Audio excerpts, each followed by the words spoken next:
Welcome to CRB 9 news.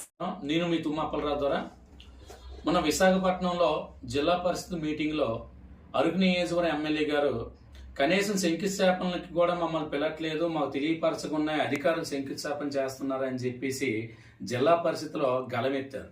ఎవరిపైన? అధికారుల పైన. మరి మీ నియోజకవర్గం ప్రజలు అలాగే వైసీపీ నుంచి గెలిచిన ఎమ్మెల్యే నియోజకవర్గ ప్రజలందరూ కూడా ఇదే విధంగా గెలవెత్తితే మీ పరిస్థితి ఒకసారి ఆలోచించాలి.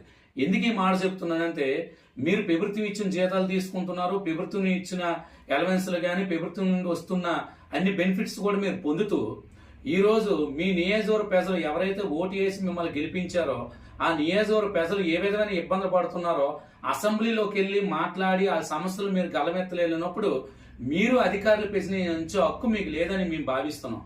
మీకు ఒక విషయం చెప్పాలి, ఏదైతే మీ శిలాపాలకంలో ఆ పేరు ఉందో లేదో మీరు చూడండి.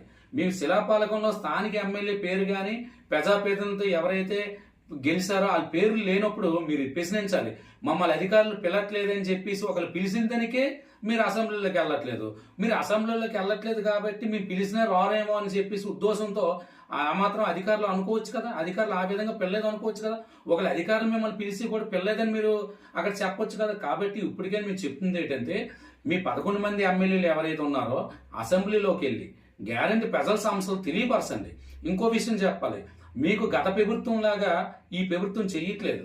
ఎందుకంటే ఇటు పాడేరు అవనేయండి, ఇటు అరకు అవనేయండి, ఈ 2 నియోజకవర్గాల్లో కూడా ప్రభుత్వం నుండి వచ్చే ప్రతిదీ కూడా ఇది ప్రతిపక్షంలో ఉన్న ఎమ్మెల్యేలను భావించలేదు. పవన్ కళ్యాణ్ గారే అనంతగిరి పర్యటన చేసేటప్పుడే క్లియర్గా అన్నారు, ఈ నియోజకవర్గం ప్రజల్లో ఓటు వేసారా ఓటు వేయాలని నేను చూడలేదు, ప్రజల అభివృద్ధి నాకు కావాలి, ప్రజల అభివృద్ధి కోసం నేను ఎంత దూరం వెళ్తాను, నేను ఏమాత్రం పార్టీలు అతీతంగా నా పని నేను చేసుకుని వెళ్తానని ఒక అధికార పార్టీ నాయకులు వచ్చి చెప్పారు.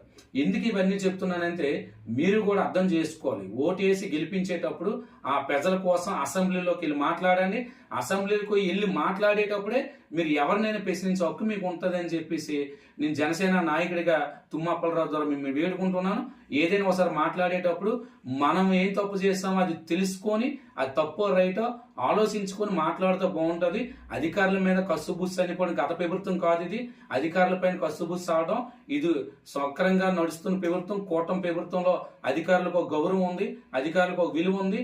కాబట్టి అధికారులపై మాట్లాడే ముందు మీరు ఏం తప్పు చేశారో కూడా ఒకసారి ఆలోచించాలని చెప్పేసి మీ తుమ్మప్పలరావు ద్వారా మిమ్మల్ని వేడుకుంటున్నాం. జై జనసేన, జై హింద్.